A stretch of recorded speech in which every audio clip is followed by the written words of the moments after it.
There's a reading that's often chosen for funerals that goes like this. None of us lives for oneself, and no one dies for oneself. So that whether we live or die, we are the Lord's. Identity, our identity, is the first linchpin, or in a sense, leg of understanding what stewardship is all about. We can contrast this particular little passage from one of Paul's letters to our own cultural bias. In this particular letter, it says, we are the Lord's. But the last thing we want to be is anybody else's. In our culture today, we are our own man. I am it. I am my own Lord. I make the decisions for my life. I don't want to belong to anybody else. Well, living for others necessarily means denying yourself. And Jesus even puts it more graphically when he says, take up your cross and follow me. He didn't say take up your feather, take up your cross. In other words, there's a certain amount of sacrifice that goes into being a follower of Jesus. And it is truly anti-cultural, countercultural. The beginning of every catechism, there's always the discussion about the purpose of life.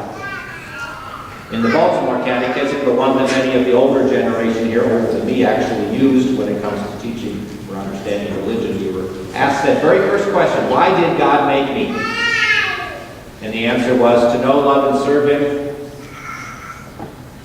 on this earth so as to be able to be with Him forever and ever. That's why God made you. In all those more modern catechisms, they try to delve into the notion that in our lives, we are always searching for something that's going to make us happy. In the culture in which we live, advertisements are built on the idea that just the next thing you buy will make you happy. And so much of the younger generation thinks that to have the best job, to have the best house, to have the best car, to have the best, etc., etc., etc., the next thing is what will make you happy. This God hole that's in us, we try to fill with all those things. But every catechism basically tells us there's only one thing that can fill the God hole in us, and that is God Himself. Do you not know, St. Paul says, that your body is a temple of the Holy Spirit within you, whom you have been given by the Lord, that you are not your own. We are the Lord's. We are not our own. And so that identity that comes from the fact that God made us, and He made us for Himself, is something that is quite countercultural. We are made for God. And we don't necessarily like that idea, I think, because down deep inside we like to always be making ourselves. We want to be the ones who are making decisions about ourselves. But when you look at salvation history, and you look at all the beauty of God's creation, and you ponder it for a moment, God has done so much for us already, given us so much free stuff, that we just literally forget about it most of the time. And then look at salvation history, all the way from Adam and Eve to Abraham, to Moses, to the prophets, into the church and all the saints, all those ways in which He is trying to reach out to us and bring us back into a right relationship with Him, to understand that we are made for Him. And if we want to fill up that God hole in us, it's going to be God Himself that's going to do it. God is love, St. John tells us. God is love. And to fill up that God hole in us with God Himself is to give us an identity that we cannot create all by ourselves. It's only a gift from God. So He made us, and He made us for Himself. That's who we are. That's our identity. He made us, and He made us for Himself. The next step in that process is, okay, if He made us for Himself, then He must take care of us.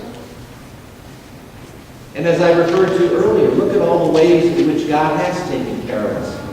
I mean, right now, at least, air is free. Most of the time, the water we drink is, well, it doesn't cost that much. You know, you might pay the utility bill or the electricity to pump it. But the water itself, you're not down there making it. It's free for us to drink. And all the ways in which the Lord has continually given us so many gifts along the way.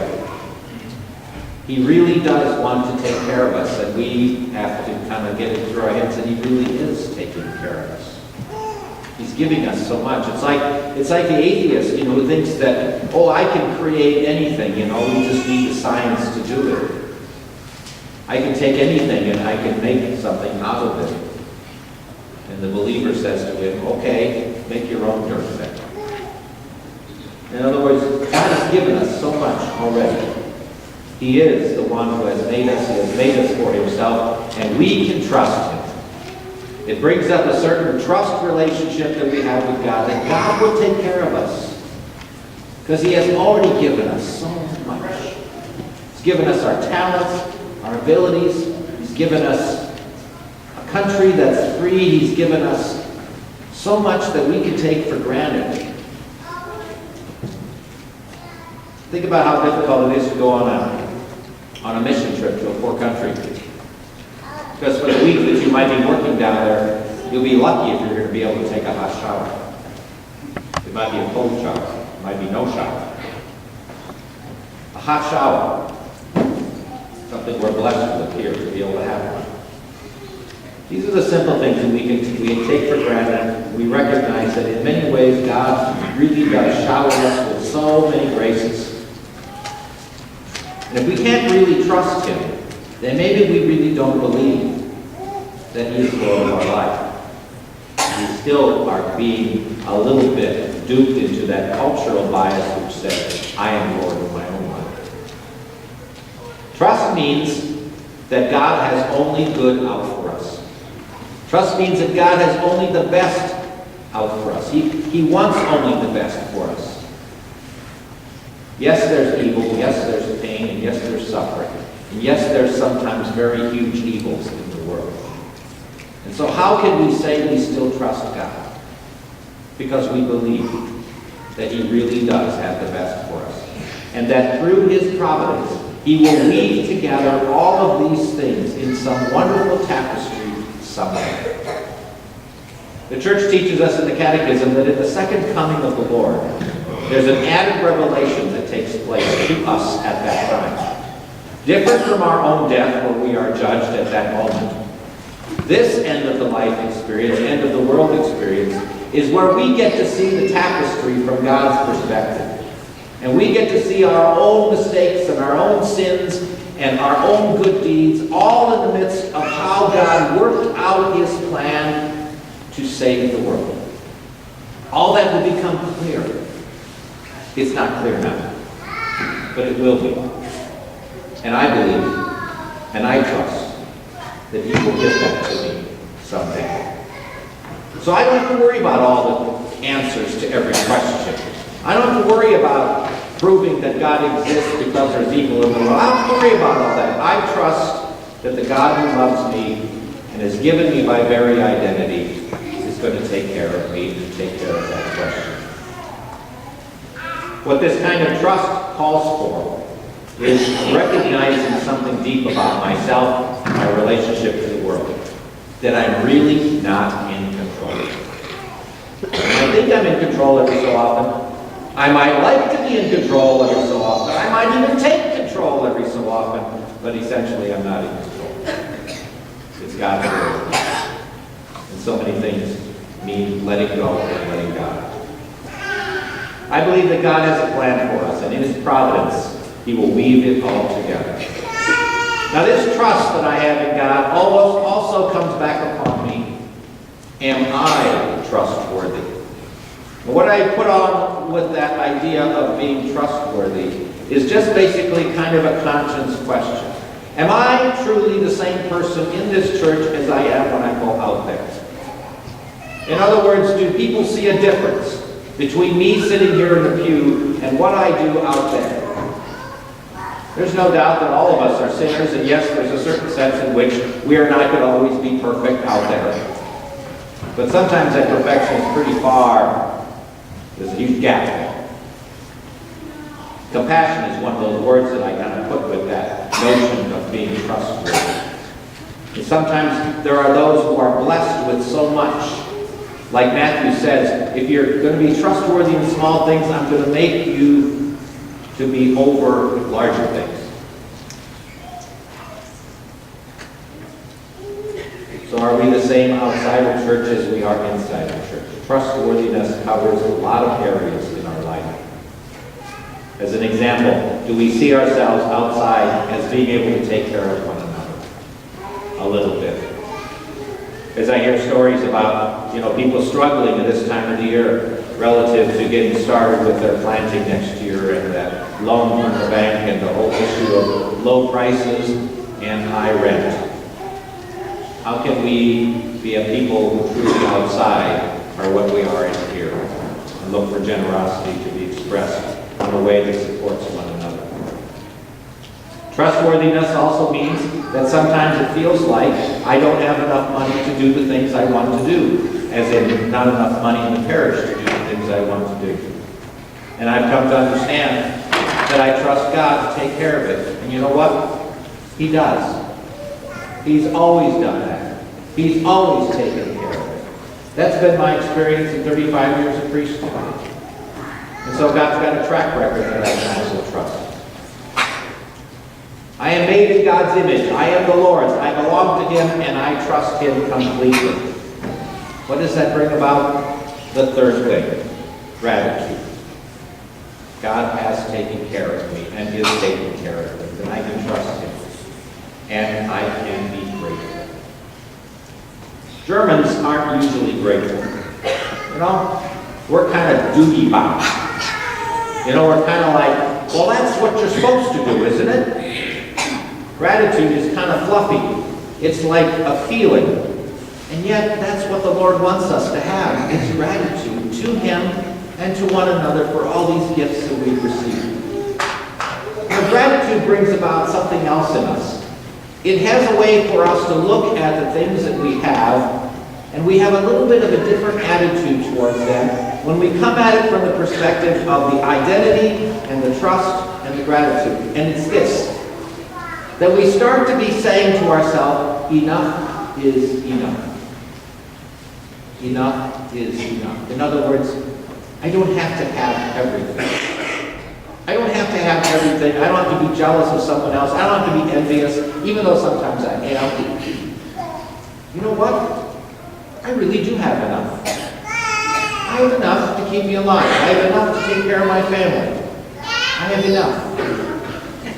That kind of gratitude enables us to take a look at that aspect of our lives where how attached we are to things. St. Ignatius talks about detachment. Well, detachment happens when we recognize that everything we have is a gift, including our own lives. And it means also looking at what we do have and not what we don't have. How many times do we kind of spend a lot of our wheels worrying about what we don't have rather than what we do have? Gratitude motivates us then to appreciate what we do have. You know what the opposite of gratitude is? The opposite of gratitude is greed and envy. Greed and envy wants more and more, rather than the attitude that comes from the Beatitudes, I am blessed. I am so blessed. As God has made us, and we are His, as He has given ourselves, as He has given Himself to us, and we can trust Him, so we are grateful for what we do have, even for the smallest things, and out of that flows the fourth thing, which is love. Love is the final action that comes from an attitude of stewardship. Love is an action. It's not a feeling. It's an action of generosity. It's an action where you put into effect all of these things that we've talked about. Here's how it works. In the end, there is faith, hope, and love. And the greatest of these is love. Now, what's revolutionary about this notion is that the kind of generosity that stewardship asks of us is this: that the need to give outranks the giving to a need. The need to give outranks the giving to a need. One of the things that's characteristic, I know, of most people is they like to always know exactly where their money's going. Because it's kind of like, I know if I'm funding it that I'm happy and then everything's being done. Well, it's kind of like taking the gift that you've got and tying strings to it, and it's also not giving any freedom to letting it just be take care of things that are the business of the church. Well, that's all good and fine, but it's still that point. The need to give is different from giving to a need. That's revolutionary, I would say. And I asked myself as I got to this point in my talk today, where did I learn this? And have I learned it for myself? And I reflect on the fact that I think I learned it when I became a pastor. Because when I became a pastor, because that word pastor means father, I became father to a community. And all of a sudden it became really important to me to do what I could to enable this community that I am given to be the father over to grow in faith and to become a community and to continue to do the things that are so important to do, to educate our kids, to help them become good citizens and good Christians, to grow in holiness ourselves. All those things that go into making up a parish, I found out that, you know what, those things are really important to me. And so that need inside of me to be connected to that community demonstrated itself in terms of my own stewardship of the parish, my own need to give. You know, it's a sobering thought. I got a real sobering thought for you. It goes like this. So when it comes to giving back to God, something of what He's given you, God has not asked you to give it all back. But here's a sobering thought. Someday, you will give it all back. I will give it all back. Because when we die, somebody else is going to have it. We won't have it anymore. But God will get it all back in the end. He's already given it all to us. But while in the meantime, all He's asking for us is to give some of it back. And so as we examine our own Sunday contributions in this offertory renewal, it's time for us simply to ask some of these questions that I've kind of identified along the way and just kind of apply them to ourselves and see where we're at with all of that. The Lord doesn't want it all back, that's right. He just wants some of it. You know, I end with a couple images that help to kind of put this into perspective. In the Old Testament, it said, do not come to the altar empty-handed. Do not come to the altar empty-handed. In the New Testament, I want to use the image of idea of the church as the bride of Christ. Now, there's a whole bunch of people sitting here that are married, okay? And I think you're probably still in love with each other, you know? You still kind of like each other anyway, most of the time. You would never want to hurt your spouse. You would never want to deliberately hurt your spouse. In fact, you would want to do everything you can to love your spouse. Well, that's the way Jesus is with the church, because He's referred to as the bridegroom, and we are the church. So our relationship with Jesus is one of a loving, spousal, intimate relationship. And what does that call for in marriage? Sometimes it calls for sacrifice. Sometimes it calls for giving in when you don't want to because you just want to do it for the other person. Sometimes it calls for just loving each other because you don't want to. So that's the way it is with us and the church, us and Jesus. Our sacrifice, whatever it is a sacrifice that's based upon the love that He has for us and the love we want to express. And the main thing you'll receive, and some of you might have gotten it already, is the brochure about the stewardship appeal and then a commitment card. And what's different about what we're doing here in the parish this year with respect to this is that we're used to doing campaigns, we're used to doing appeals like we did for the special needs stuff for the church. This is a different way of looking at that Sunday giving, which I, for a number of weeks, have referred to as the bread and butter of our parish. It's the basic stuff that makes us tick. And so what the commitment part is it's kind of an agreement between you and God of this is what I'm going to do this coming year. It isn't the kind of thing that's like a pledge where we would remind you of the pledge or say this is still due. Not going to do that. That's not what it's about.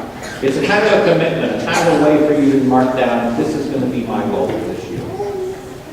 I know when I got back, I pulled my envelope out of the mailing so I could see what it really looked like, make sure.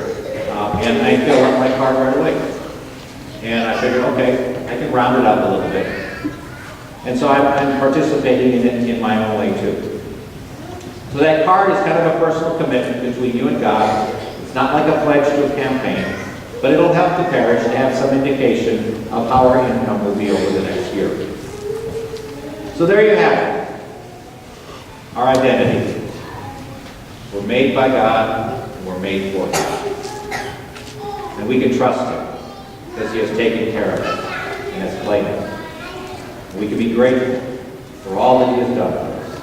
And we can respond in love. You know, and in a certain way, isn't that what life is all about when it comes to living the Christian faith? It isn't just a stewardship thing. It's the basic way in which Jesus wants us to save the world with Him. I think it's a worthy foundation for any kind of offertory gift.